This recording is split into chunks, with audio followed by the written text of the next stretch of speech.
So in the last class, what did we learn, Guru Baran? Can you just summarize? Sir, we saw about the applications of the neural networks, Okay. advantage of neural networks, and the McCulloch-Pitts model, and Okay. implementing logic gates with the McCulloch-Pitts model. Okay. Okay. So logic gate, we had a problem when it comes to NOR gate. Am I right? So did Yes, you sir. refer to that NOR gate? Yes, sir, it's all So right. what is that NOR gate? Can you tell me the solution? Sir, what you told was we can uh, put a NOT gate in the side of inputs and get the No, no, no, no. gate. That will not work out. Yes, That's sir. not gate. Okay. So if you take x1, x2, y, okay, for 0, 0, you're going to get 1. Yes, For sir. all other values, you're going to get 0. That's not gate. Okay. It's opposite of not. That is R. This is not. Now, if you look at the solution for this, what you really want is more like this. So you have the 0, 0 point here. All other values are here. Okay, what you want? You want the line which separates a linear classifier which separates these two. Okay, linear classifier which separates these. So anything more than this is 1 and anything less than this is 0 is what we learned.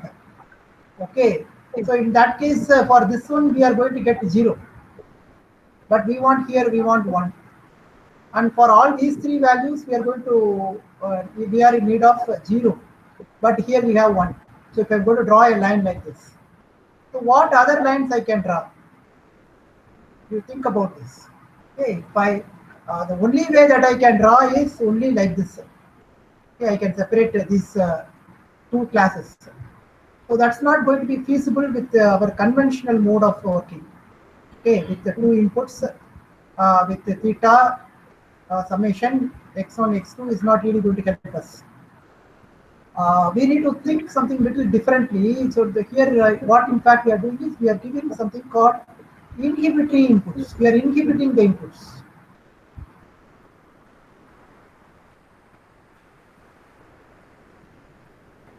So when you inhibit the input, what happens? 1 will become -1 and 0 will become 0. So only that way only we can do it. You understand, Guru Bharat, what I'm saying? Now can Yes, you sir. work out the what do you call the table, truth table for it? Yes, sir. I will. So if I'm going to use an inhibitory input 0, 0 like this, and then a summation, and then a theta, and then I'm going to have an output y. So with x1 and x2. So what do I get? So when I'm going to give x1, x2, I think Guru Bharan, you can mute in your end. I Yes, think sir. because some noise is coming. Yes, I sir. think Sorry, sir. every one of you, yeah, no problem. Every one of you have to mute. Otherwise, it will be a problem for me. Okay. Unmute only when you talk. Okay, we want to have some doubts. So that's how we have to operate this mode, Google Classroom mode. Okay. Now look at this case. So when I'm going to give 0, 0, definitely after inhibition also it's going to be 0, 0, and I can fix the theta value is equal to 0. 0 greater than or equal to 0, it's going to get I get 1. If it's equal to 1, that's equal to 0, therefore it's going to be getting 1. When I'm going to give 1 and then 0, it becomes now -1. Okay, because 1 becomes inhibitory, now it becomes -1. So in that case, -1 is less than 0. Therefore, I'm going to get 0, 0, 1 also I get 0, 1, 1 also I get 0. So you have to understand inhibition like this. Inhibitory signals means 1 will become -1, 0 becomes 0. No change in 0. Inhibitory. 1 will become -1. 2, if I give 2, it will become -2. So that way we can realize what you call the NOR truth state. What about NOT gate? Can you imagine now how we can realize NOT gate? The solution, NOT gate. The same idea. Okay, so if we put theta value is equal to summation, because we don't have summation here for NOT gate, only one input. Okay, so only theta is equal to 0 if I'm going to put theta is equal to 0, and I just inhibit this over. If I give 0, 0 will become 0, equal to 0 it will become 1. If I give 1, it will become minus 1, therefore it is less than 0, it becomes 0. So NOT gate can be easily realized. Okay, inhibitory, using an inhibitory input, I can go in for realizing gates like a NOR gate, NOT gate and all. NOT gate, AND gate, NOT gate and all. But the conventional realization without inhibition, you can go for AND, OR and all. Okay, so that's how it operates. Now with this in mind, let us try to go a little deeper into the... Sir. Yeah. Sir, one small doubt, sir. Sir, you told that that x1, x2, Ananta Karthik, sir. Yeah, Ananta, yeah. Sir, you told x1, x2 all are binary inputs, no, sir? Yeah, that's right. Then how will it become -1? That's what the idea of what do you call -1 here. It's more like an inhibitory input is what is given in the book. In fact, I refer to a book titled Rojas. Okay. Okay, sir. Maybe -1 deliberately we are converting a boolean into a signal like this in order to realize the gate. Okay. Okay. You understand? Because if you can understand, if you look at the geometrical interpretation of this case. Okay, so we are looking for a case something like this. A linear separator we are looking for. Okay, with 3 okay, here sir. and here. So we would like to draw a line like this. Okay, thereby this line has to separate this one from these 3. But the problem is this side we have a higher value. Okay, 1 we would like to have. Okay, so with McCulloch-Pitts model, without the weights, okay, the weights I have not introduced yet, the weights. With only the inputs, x1, x2, with the y output, with no weights involved or biases, only bias we have. Okay, it's difficult for us to realize this. Okay, so that's why we are going for this particular system like this. Okay, inhibitory inputs. Maybe you can refer to Rojas. Okay, book written by Rojas on neural networks. Maybe you may get some more insights. But I have seen a lot of materials using for NOR gate, solving the NOR gate. Okay, using perceptron model and all. That's quite obvious. Okay, weight aberration and bias will come into picture. You can do that. But for specifically McCulloch-Pitts model, MP model, they call it. Realization is through inhibitory inputs. Okay. Inhibitory inputs. I have seen that. Okay. So with that in mind, now let us proceed to the next case. Okay. I raised a few questions in the last class. I hope you can realize now how we can separate out linearly this kind of gates problem. Okay. So also we had a problem like understanding the plane for a 3-dimensional case.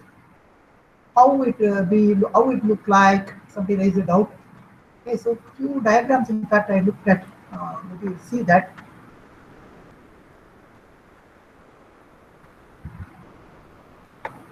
Oh, can you see this slide? Yeah. Yeah, few, yeah, this one, can you see this diagram, hyperplane, how it looks like? The plane, this is a line which separates the 2 classes. Okay, here you can see. And this one is more like a plane, okay, separating 2 classes. So that's what the doubt, in fact, somebody the last class asked how it looks like the plane in a 3-dimensional plot. Looks like this. Okay, and also you can even look at this case. So we can see different cases, different functions when you employ what happens. Instead of linear classifier, when we go for non-linear classifiers, what will happen? All these are neatly explained in this particular site. What is neural network learning? Okay, that's neatly given. Okay, you can go through it also. What is that? Linear regression we told, no? Last class, y equal mx plus b. So all those things are neatly explained. Maybe this diagram is not proper. This is a plane, in fact, it's trying to draw, but it's not. But if you look at this case, yeah, this one is somewhat appropriate. And only a curved plane, it's not exactly a plane, okay, but it is a nonlinear function. It's more kind of some kind of sigmoidal kind of functions when you employ how it looks like. So that's what, in fact, this is a kind of function. The nonlinear logistic function it is. When you employ a logistic function, the classifier will look like this. You know, instead of a line or a plane, it looks like this. Okay. So we'll see what are these cases. What is logistic regression? What is how we can use hyperbolic tangent functions. It's called tan functions, hyperbolic tangent functions. When you employ this kind of nonlinear function, what will happen? How it will act like a separator, a nonlinear separator, not a linear separator. Okay. Also, can see functions like this, different functions. Okay. All these mathematical expressions you can write in a code, and the code will take care. Need not worry too much. Okay. So you have to, but I have to write the code. That's the idea. So that's how this kind of nonlinear separators, linear separators, they work. Okay. So in the case of towards the end of last class, in fact, we raised certain doubts. What about non-Boolean inputs? Okay. Some cases, in fact, I refer to Anand Karthik. Boolean inputs now. When you are going to work with Boolean inputs, sometimes you work with something like 1 minus 1 like that. I've seen some that. Okay, 1 minus 1 also is all right. Some cases instead 0, 1, they use 1 minus 1. Okay, so that is all right. Okay, right now, but this McCulloch-Pitts model for NOR gate, okay, you refer to Rojas and come back again. Okay, maybe you see that. So what about non-Boolean inputs? Okay, do we always need to hand code the threshold? Because for all our problems, McCulloch-Pitts problems, what we did, we only gave the value theta. We hand code. Okay, are all input signals equal? What if you want to assign more weight to some inputs? What about functions which are not linearly separable? So it's where non-linear functions. Just now I shown you some graphs. It's where non-linear functions comes. Non-linear function, we deliberately introduce, instead of a threshold like this, we introduce some functions, non-linear functions. So those functions can be log sigmoidal functions, tan sigmoidal functions, hyperbolic, they are all hyperbolic functions. So we introduce this, and then we have softmax, and then ReLU functions. These you will see, but right now just get a feel of it. Instead of linear separators, we can also have non-linear separators too. So with that in mind, we'll proceed further. Okay, now look at this case. Now here comes the famous, what do you call, perceptron network. It's very powerful, very, what do you call, an important idea when it comes to neural network. Those who are learning, particularly deep learning, those who are interested in learning deep learning, convolutional nets, RNN and all, you should have some understanding, some clarity with respect to how a perceptron network works. Okay, I will introduce you to the perceptron network along with one learning rule called gradient descent rule. Okay, in today's class, get an understanding about this, and we'll solve some problems in the coming classes. Then we'll proceed to the very famous backpropagation neural network, maybe after 3 or 4 classes. Okay, that's how I planned that. Okay, so in today's class, let us try to spend some time in understanding what exactly is a perceptron and how it is different from McCulloch-Pitts model, and then what is a gradient descent learning rule in terms of an application. We'll see. Okay, we'll take one what do you call, an application related to system identification. System identification is something we control engineers are very much interested in. Okay, particularly E&I students, you are all interested in control and modeling. Modeling one way is system identification. Using data, if you do mathematical modeling, we call it a system identification. So those who are planning for a final project, a capstone project, maybe you can think of doing it related to control theory or identification, system identification. For that, today's class will be of some use to you. So how they are doing it by generating data. Okay, so what we can do. So Frank Rosenblatt, in fact, by 1958, he has come up with this idea of classical perceptron, a more general computational model than McCulloch-Pitts model. Main difference, if you look at the McCulloch-Pitts model, if you look at, McCulloch-Pitts model now, only input and then theta. That's McCulloch-Pitts model. Okay, summation theta xy. That's McCulloch-Pitts model. The main difference here is we are now deliberately going to introduce some kind of weights. So if you carefully look at this work, Frank Rosenblatt's work by 1958 is largely, okay, you could have got inspired by the adaptive filtering domain and control theory. Okay, adaptive filtering domain was picking up that domain that time, adaptive filtering domain and control theory. Okay, so these two areas really played an important role in introducing this kind of weights. Okay, here we are giving weightage to each input. Okay, we are not looking at each input, all the inputs in the same platform. Okay, we would like to look at certain inputs with more weights. We give more importance to it. It's a very powerful idea. In fact, if you learn in modern control theory, you could have learned about a concept called the Kalman filter theory. Okay. This Kalman filter, in fact, stems from control theory ideas. And here, in fact, we talk about weights. Okay, we try to give more weights to prediction. We try to give more weightage to observation. And we, in fact, operate more like a weighing. Okay, weighing something. So, in fact, this idea, this perceptron idea also, it's giving some weightage to certain inputs. Okay, so then you multiply. So what happens here? W1 x1, W2 x2. So you will multiply all this. So if you look at this case, so the perceptron network, when you're going to give inputs, now I'm going to give an input like this. So I'm taking inputs. Definitely there is going to be a summer here, but this summation is going to be different. It's going to be Wixi summation, because I'm going to have weights here, W1, W2, W3. For this case, it's going to be I equal to 1 to 3, so I'm going to take this summation. Then use some functions. It can be a thresholding function, what we have learned in the McCulloch-Pitts model, AMP model. So this is a perceptron network is going to have one difference is weights are there. The other difference is non-Boolean inputs. Okay, so these two are quite crucial when it comes to perceptron. Okay, so look at this case.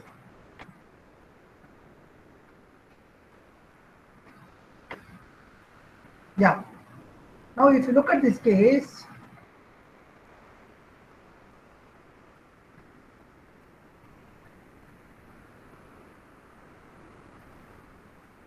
inputs are no longer limited to Boolean. This is very important idea. There are two differences. Kailash, can you tell me a difference between MP model and perceptron model? Anybody? Anybody from the group?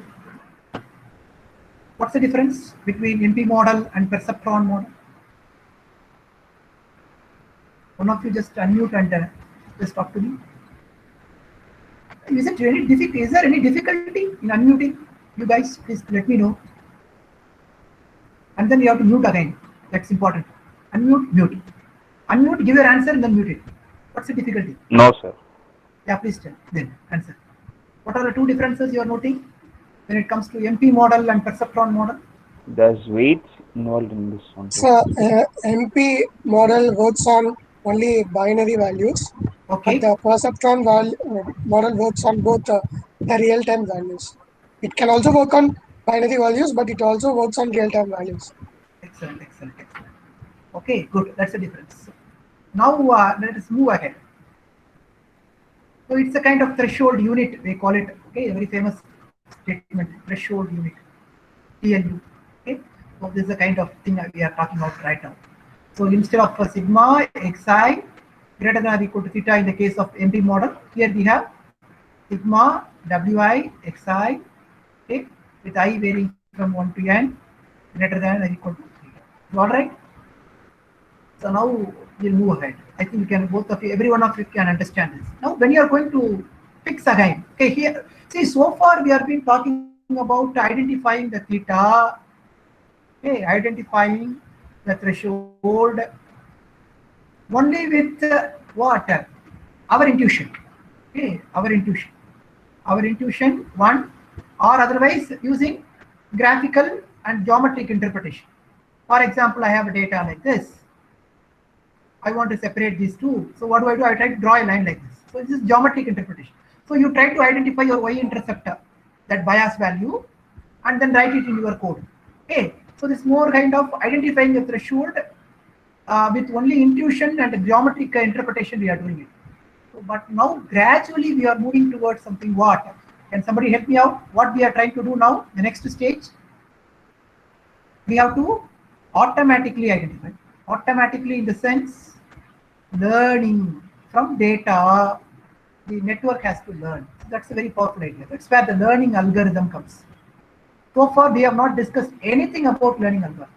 We have simply given a node and we fixed some theta and we have studied the result. And we have geometrically looked at that in terms of a line, in terms of a plane, okay?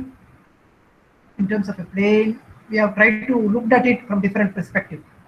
Okay, so far we have not learned anything about non-linearity also. Only linear factors we are talking about.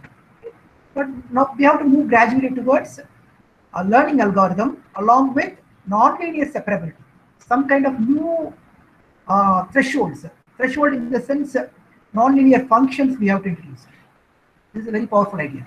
Okay, that's what we are moving towards gradually. Okay, so this is the idea.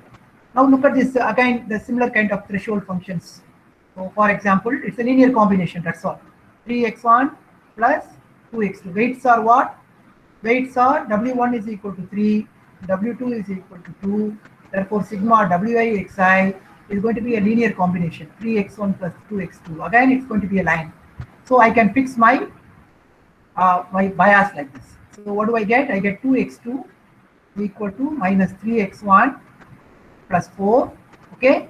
Then what do I get? X2 is equal to minus 3 by 2 x1 plus 2. So I can get my line equation again. So what is the line slope? M is equal to minus 3 by 2x, minus 3 by 2. What is the bias? It's going to be 2. Okay, bias is going to be 2 and minus 3 by 2. So I can easily draw this line. My 1 is here. All other values are here. So I would like to draw a line like this. So with a negative slope minus 3 by 2 and a bias of 2, I can separate out these two components. Okay, so it can pass through the 1. In fact, bias of 2, I'm going to have my 1 here. Bias 2 here it is. So it's going to pass through like this.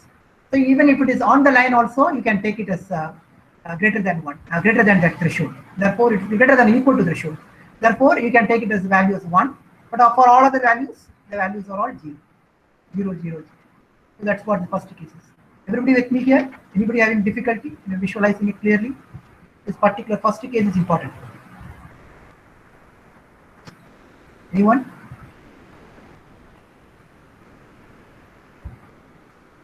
Okay, the second case, if you look at this case, again, you identify a particular bias, okay, bias of -1 in this case, okay. So fix a value 2x1 minus 2x2 is equal to -1, and then again you separate, fix a line, and draw the line. Okay, you can do that by taking this example. Then again, if you look at these cases, you can see again we are doing the same thing.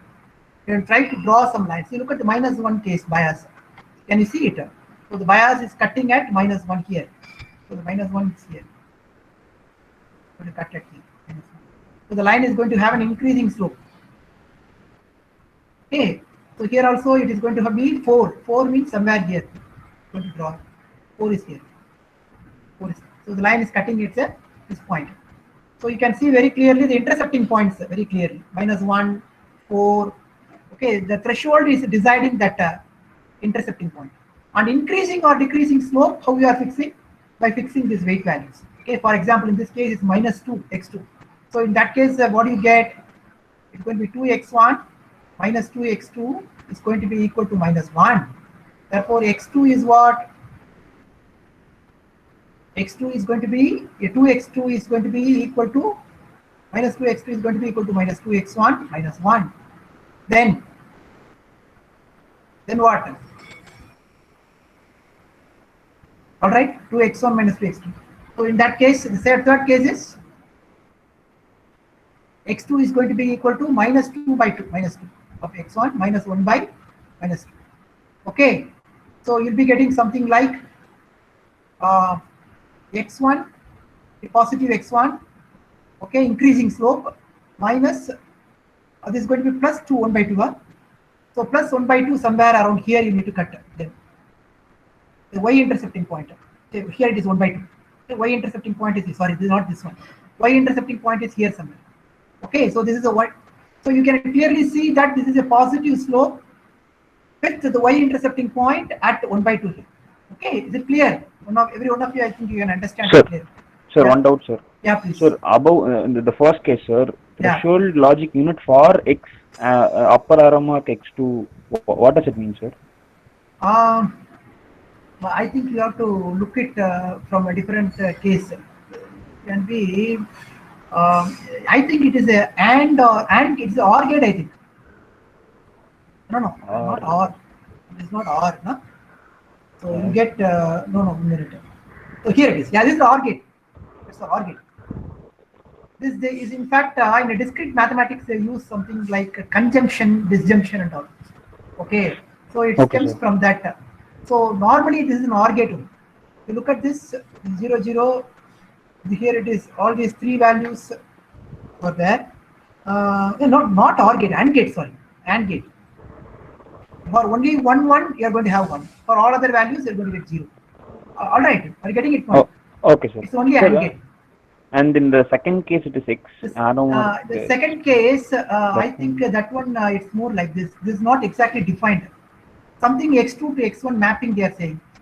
Okay, sir. You understand? It's a graphical notation. Some kind of mapping. So it's not. See, you cannot tell what is this truth table. Okay, so it's kind of a map. Okay. You want to realize that map, so you are using some kind of. So this slope and all intercepting point. Are you clear about it? Yes, sir. Intercepting y-axis is 1/2 is there. Okay, I said -1. Sorry, it is 1/2. Okay. So yes. Yeah, now look at the next case.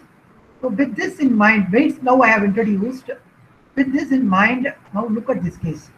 I'm going to introduce a term, not only weights, I also have bias. Okay, that's clear. So we have weights, W1, W2. Also we have bias. So these are all the parameters. They call it as, okay, this kind of parameters or needs to be learned. You cannot every time you cannot, by intuition or some kind of geometrical thinking, you cannot give these values to work out this kind of problem. The problem becomes complex when you are scaling up the data. Okay, for 2 input and 3 input and all, you can play around. Okay, but the number of inputs, the dimensions are going to increase. Okay, for 2 dimension it is x1, x2. You can have 3 dimension, x1, x2, x3. If the dimensions becomes like 1,000 dimension, it will be a very difficult problem.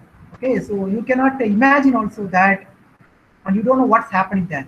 So for that you need to write an appropriate algorithm. So that's where all the deep learning and all those ideas comes. You come with some smart algorithm which can perform this kind of an operation, fixing a kind of a line or a plane in n dimensions.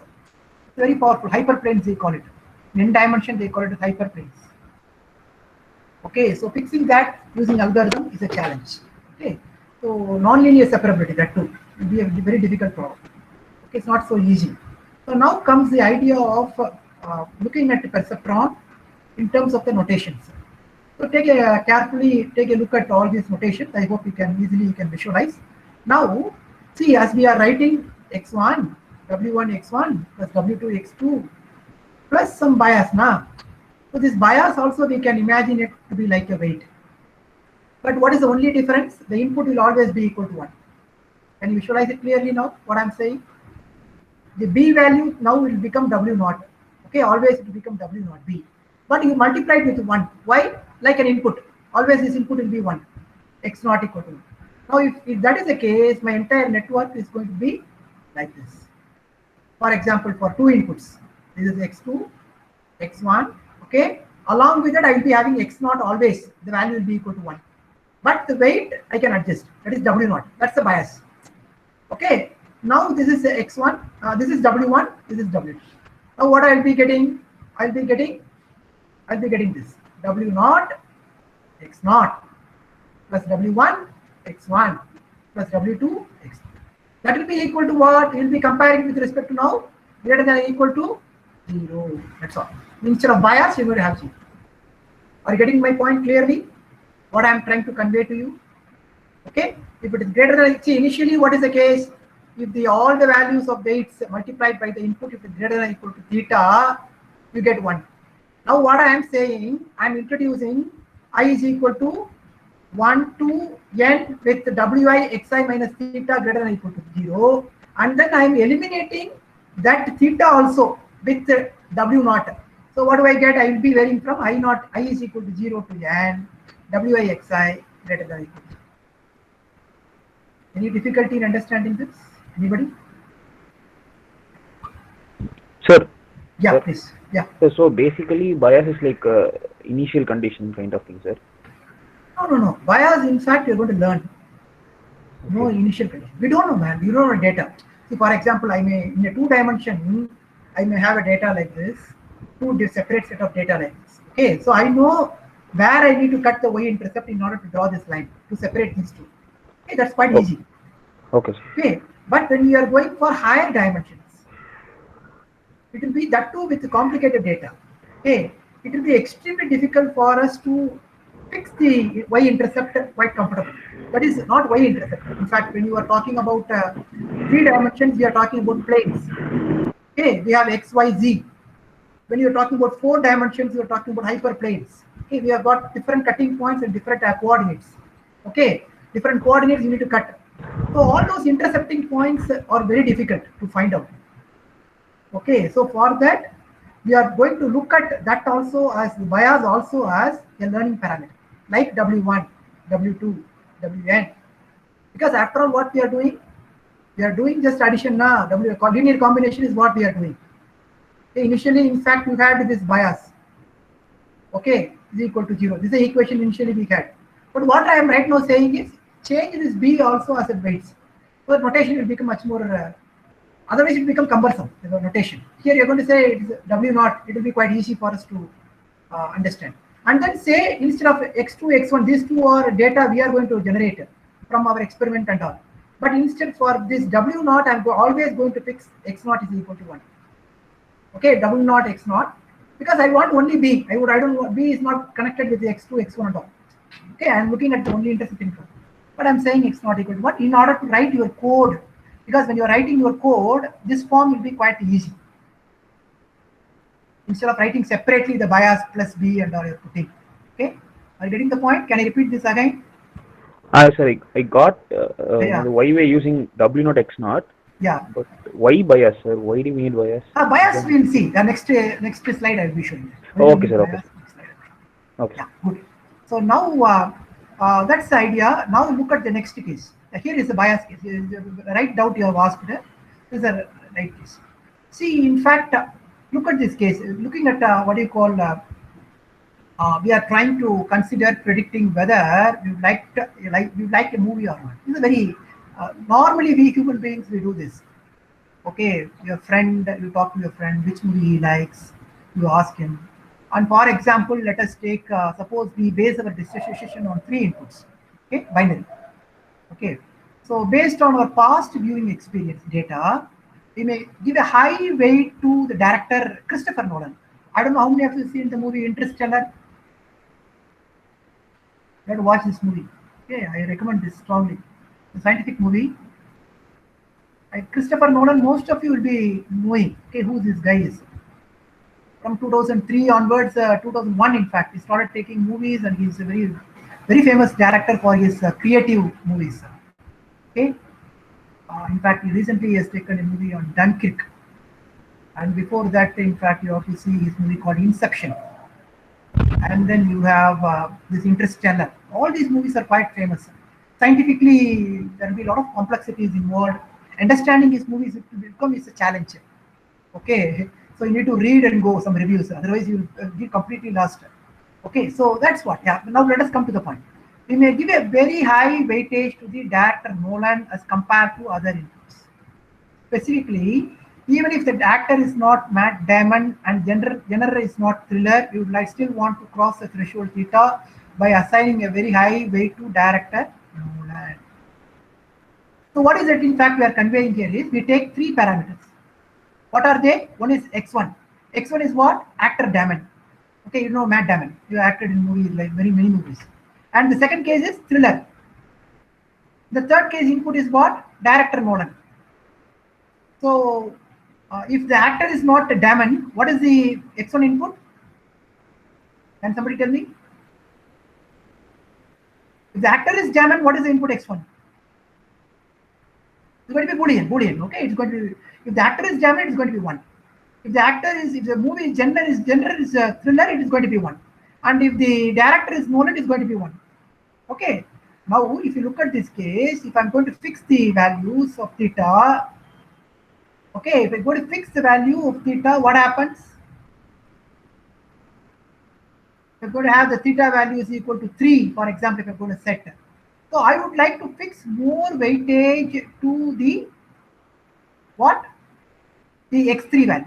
Thereby, even if the director alone is Nolan, still I can get this threshold value. I can it can be my recommended movie, or I will be liking that movie. You understand the point? So bias is playing a role there. Okay, bias, by fixing the bias and by fixing the weights, you will be in a position to give particular weightage to the corresponding input X3 in this case. Okay, this case is director Nolan. X3 is director Nolan. By increasing this weight, I can beat these two. For example, these two are 0.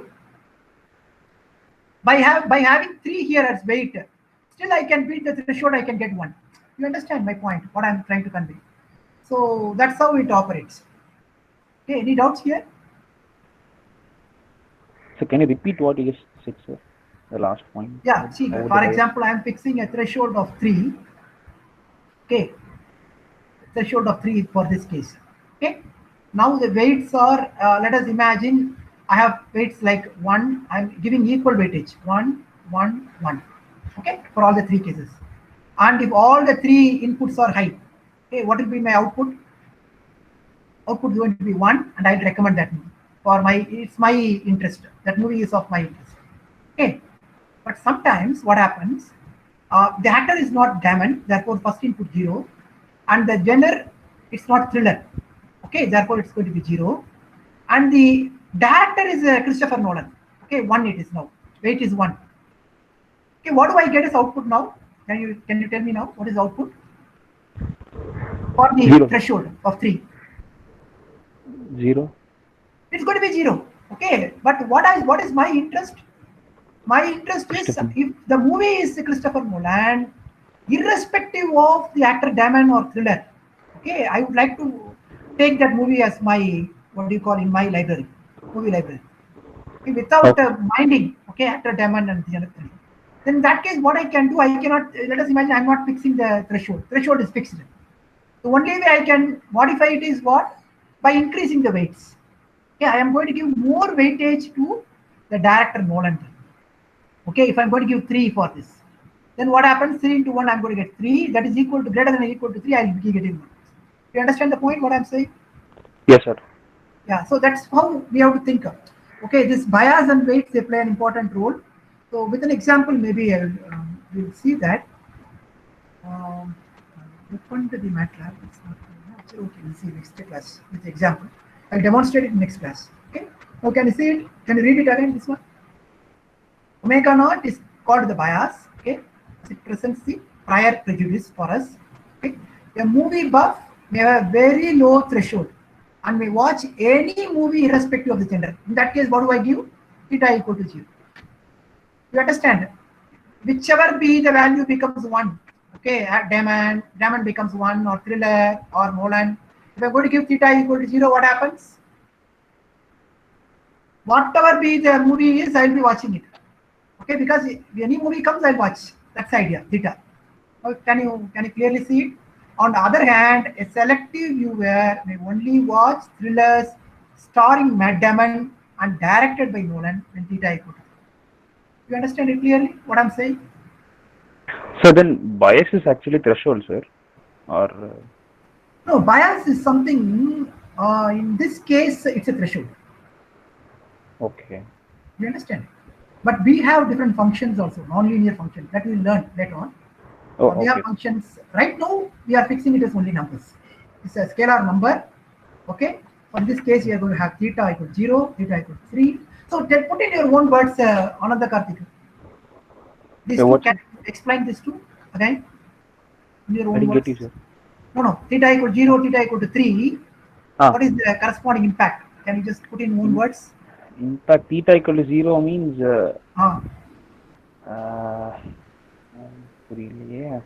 Yeah, come back again. Come back. Yeah, somebody else? Anybody else? The intercept is varying. No. I'm asking for this example. Don't go for there. Kailash, you are always one step ahead. So just look at this example and let me know what is the impact of theta equal to 0, theta equal to 3. This idea is important. So theta equal to 0 means we don't have any preferences, sir. So who is that? Abhijit, sir. Abhijit is very good. Tell me again. So we don't have any preferences, so we just want to watch the single you are movie. saying that, man? Mathematically, tell me why you are saying that. X1, X2, X3 is there. We don't have preferences. What you are saying? That is that irrespective of the actor or the genre or the director, we will watch any movie that is given to us. That is right. Because if anyone becomes one, okay, any or otherwise, if any one of the movie, for example, it can be 101 or 000, anyone, okay, any movie, irrespective of the movie genre, actor or a director, you're going to have one. Okay, the output will be 1. But in this case, when you fix theta equal to 3, only when this is more like an OR gate, you agree? 1, 1, 1. Only these three, all the three are satisfied, you get 1. It's an OR gate formula. But if you're going to have 001 or 101, you're going to have 0 only output. You understand that? So that's the idea. So this is a very important idea. With that in mind, now let us move ahead. Now we take an example and try to think about the methodology. What I'm trying to talk about right now is something called learning. We are interested in learning what? The weights and the biases. These are all the two we are interested in. Now let us take an example. I have a system. Okay, and it's a discrete system.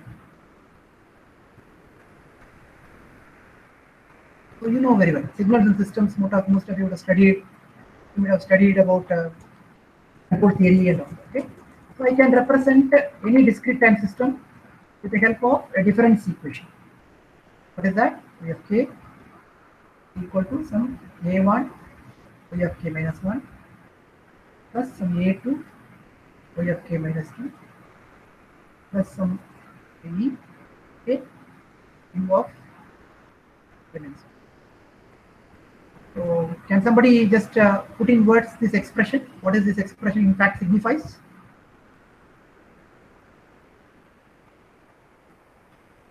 So this is your class, guys. Please talk. Even if it is wrong, all right, man. Who is going to say anything? It's our class, our understanding. We are all loggerheads. Nobody is a genius here. Everybody, we are all trying to learn. That's all. Hey, please tell me, what is this difference equation? What is your understanding for this equation? The present output y of k at the instant k depends on what? 3 inputs. What are they? The previous value of y k minus 1, y k minus 2, and along with that a new input. Okay, so I have 3 inputs. U of k input, new input, these 2. Okay, these are all the parameters a1, a2, b. So you can get this expression from the conventional differential equation also. So you know how to move from differential equation to difference equation. Forward method, backward method, all those you might have studied. Okay, but just right now think about this. What I am interested in. So I am going to look at this problem from a machine learning perspective, a neural network. Okay, machine learning, or under the machine learning, a neural network perspective is what I am interested in. In order to do that, okay, let us pose this question. Okay, I am interested in finding out the parameters. What are they? A1, A2. Okay, so in that case, this problem can be posed like a neural network problem. Okay, the inputs are y of k minus 1, y of k minus 2, the third input. U of k minus. So I can have weights like A1, A2. So what I'm doing, I'm taking the linear combination, okay, pick some function and then take the output. So what is the output I'm looking for? If you look at this case, it's a system identification problem. We are framing it like the model what we have learned. So okay, now what is our x1 in this case? X1 is what? Y of k minus. What is W1? It is A1. What is X2? Y of k minus. What is W2? It is going to be A2. What is X3? It's going to be U of k minus. What is W3? It can be B. So clearly you are seeing a kind of an analogical studies, okay, between neural networks and the difference equation right now we are trying to model. Okay, so now if that is the case, how can I find out? The question before you is, how can you learn the parameters? That's the question before. Any idea? Fair bit of idea? How do you proceed? So you need to have, first of all, data. Okay, you have to generate data. So the first, for all machine learning problem, you need to generate data generation. How do you generate data for a system model? Given input in the real world, the system is there. I am interested in mathematically model it. So given input signal, study how the system is responding. At every sampling instant, you collect data. Okay, these are all the sampling instances. So you can put a graph, like you can put a table like this. So for different values of k, okay, so this is the y of k minus 1 value, y of k minus 2 value, u of k minus 1 value, and y of k value. Collect the data for different values of k. You can easily very well collect the data. It's a recursive equation. Okay, easily you can see it. Okay, you can start from some initial state. You start from some initial state and then proceed for varying values of k. What is k here? They are the sampling instance. Various sampling instance, you can record your data in your computer. With the help of an ADC, you collect the data, store it. In your computer, you store it. So I have the data with me now. But what I am really interested in, what is my objective? Knowing this data, what I am trying to do, I am trying to mathematically model this system. Mathematically model. I don't know the coefficients of the difference equation. What are they? They are A1, A2, and B. If I know these three parameters, then I will be knowing the mathematical model of the system. By knowing mathematical model, what I can do, I can always predict the system behavior comfortably. Even I may be at the instant k, but I can predict up to k plus nth instant by using the mathematical model. So it's a very powerful idea. So you have different kinds of control techniques. We call it as model predictive control, model based control, and all. For all these systems, you require a mathematical model. The question is, right now we have a difference equation model, okay, and the parameters we don't know. So we are trying to find out the parameters using the neural networks. But how do we find out? By generating the data. Data generation is a key here. Okay, so for doing that, we are going to have, knowing the data, then what is the fourth step? You need to have a cost function to define. So that's where the entire idea of cost function and optimization comes into picture. So I'm making a big statement here. An understanding of optimization, an understanding of cost functions, okay, will help you a lot in working with ML. Because most of the algorithms are optimization routines, okay, routine algorithms, okay, deep learning and all those ideas now that we are going to learn, convolutional networks, all these methods demands this kind of an optimization routines. So if this is the case, I have collected the data, okay, now let us work out the cost function. So the cost function can be like E, okay, sigma p varying from 1 to n by p of b minus. So let us take a quick look at this expression. What are you understanding from this? This yp, this p indicates nothing but the pattern.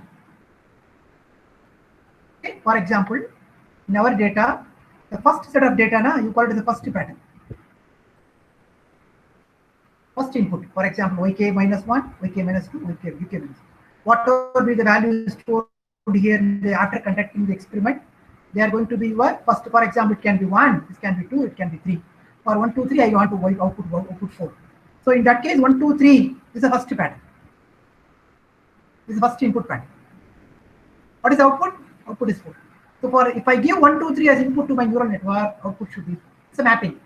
I'm looking at as a mapping. So I'm looking at the first vector, input data vector. If this is my input, I'm looking at as my output as 4. So how many inputs are there for my neural network then? I'm looking at a neural network with 3 inputs, okay, and 1 output, x1, x2, x3. They are the 1, 2, 3. That's the pattern number 1. So I'm going to look at what you call a supervisory mode of learning, wherein I have the data set in hand. I have both the input data, I have both the output data. I have both. See, I have collected from the experiment. I know what is y of k also. Primarily because the system is y of k is what I'm looking at the output. So I know what is the input, I know what is output. It's a classic case of supervisory mode of learning. Supervisory mode of learning. Okay. Now the data is in hand and I have fixed the cost function like this. Now tell me what is this error in fact signifies. Can somebody from this class tell me what is this error signifies? In your own words, I'll be happy.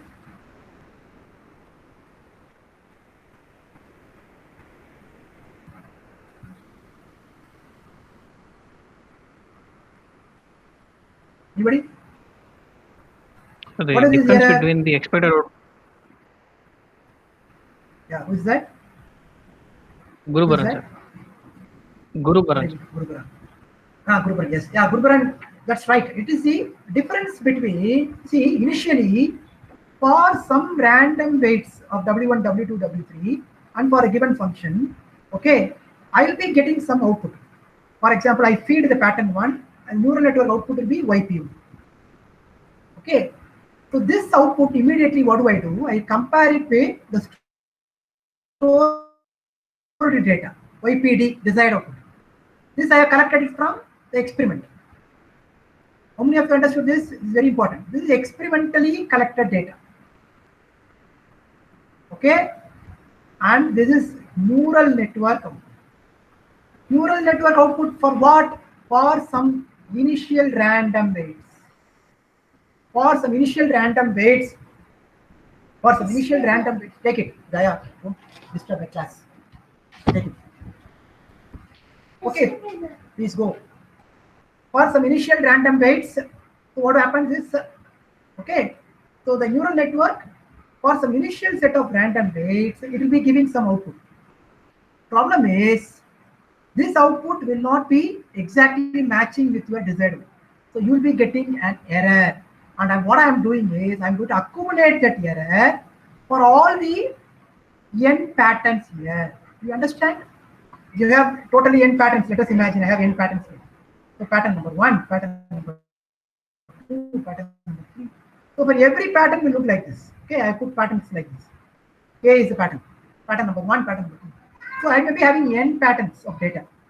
So in the case of deep learning and all, you may be having millions of data, millions of patterns. Okay, you can generate all those. And so here I have the function, cost function, but the same idea you are going to scale up. That's all. For 2 inputs, whatever you are going to work, you are going to scale up to 2 million inputs. The network, the algorithm will take care of it. Your neural network algorithm, Python code or MATLAB code will take care of it. But the coding will be the same. For 2 input, whatever you are going to work, That's going to work for 2 million. It's a very powerful idea, but you require more computing powers. The computing power you're going to get through GPUs, the graphical processing unit. Nowadays, Google Colab is offering it for free.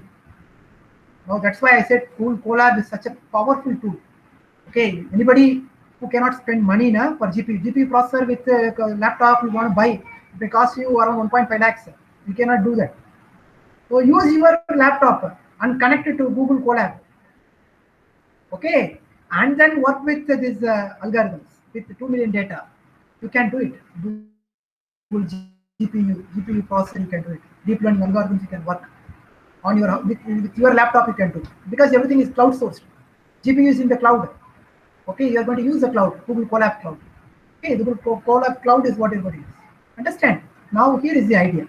Now I got the error. Sigma pattern P1 varying from 1 to n, YPD minus YP square. Now I want to do what? I want to find out, okay, what is YP? Can somebody help me out? What is YP? Neural network output. Can I put in equation? What is YP?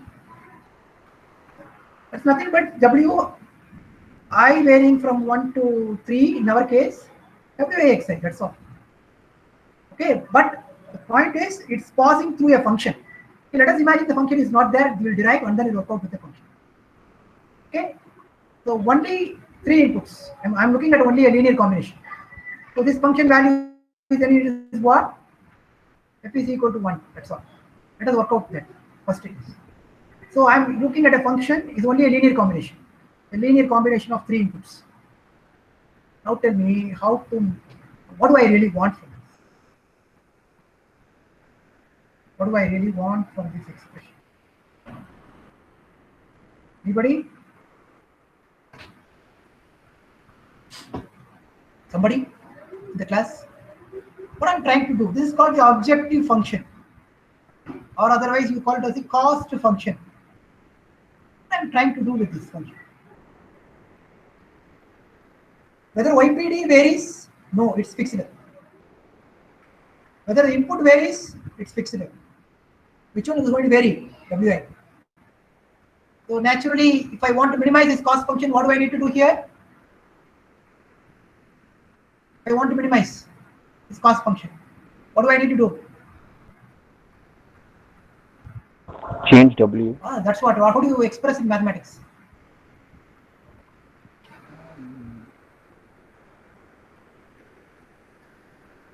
Derivative. That's all.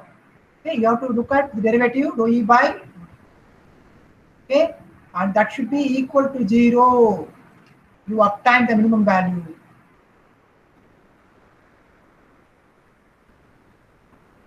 You understand? Okay, so that's what we are going to do. We are going to do something called gradient descent algorithm.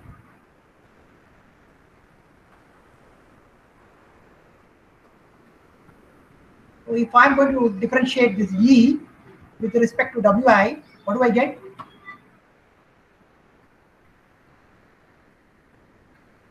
I'll be doing it under 2 cases. Okay, so I'll be doing it with respect to dou E by dou E and then dou YP divided by dou. So partial derivative. Why? Why? Because this is entire thing is YP. So YP is a function of WI. You understand? YP is a function. YP is a function.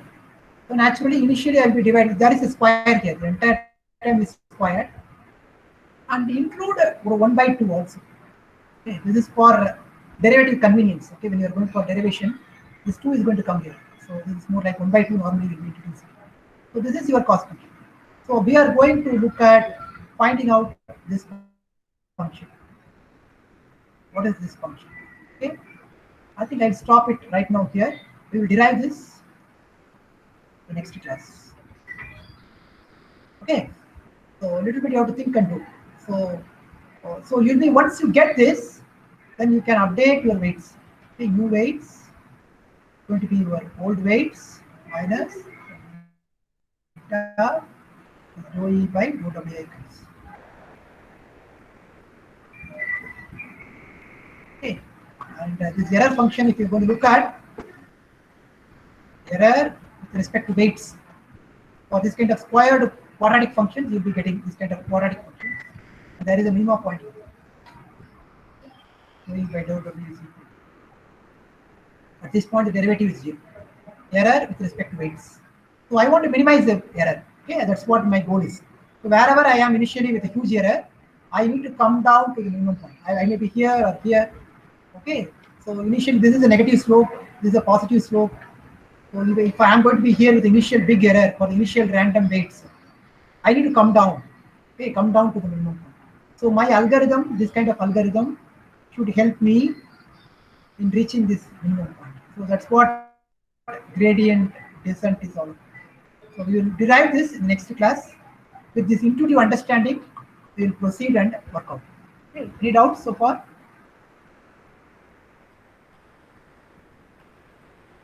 Anything what we discuss right now in this today's class?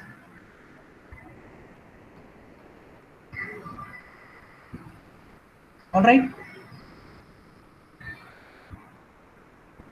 Surya Prakash, Venkata Krishna, Sir. Navyashri. Sir. Yeah. Sir, Ananta Karthik, sir. Surya Prakash, Surya Prakash. Yes, sir. No doubt. Surya Prakash, are you getting the point? Yes, No sir. doubt. Very good. Ananta Karthik. Sir, the first, Ananta Karthik. at the start of the class, you showed one 3D picture, no, sir, about of the plane. I have a doubt on that, sir. This one, right? This one? This one? Not this one, sir. The plane, the rectangle one, which showed us first.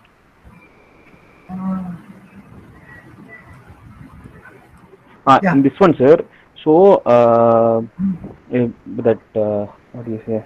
Yesterday you told, no, sir, above the plane, any point you take, it will give you 1. Below it will give you 0.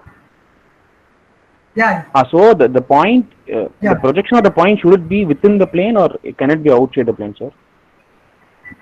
No, the points are outside only. If it is there on the plane, no, sir, the projection value will be equal to 0. Projection of the points on the plane, what do you want that? No. I'm asking whether the points projection, should it be within the plane or can it be outside the plane? Can it go beyond the bounds of the plane? It will be within the plane. Because when we are working out this problem for a 3-dimensional case, for example, in this case, so the projection has to be on the plane. Okay, The plane. Yeah, it should be within the plane. You will not go out. Okay. Yeah, good. So think about it geometrically. Okay, there are many things we need to learn. Keep thinking. That's all. Okay. I'm initiating you. You try to go in this direction. Keep thinking and proceeding. So a lot of things to learn. Particularly geometry related to this or all something to learn a lot. Okay, but we are not that much comfortable with that. Keep learning. That's all. Okay, Anand. Okay. So whatever I know, I will try to convey to you. In certain issues, if they are not clear to you, there is a a disturbance in your mind. You need to search, okay, for the answer. Okay. Okay. Fine. Yeah. With that, I'll wind up today's class. Thank you.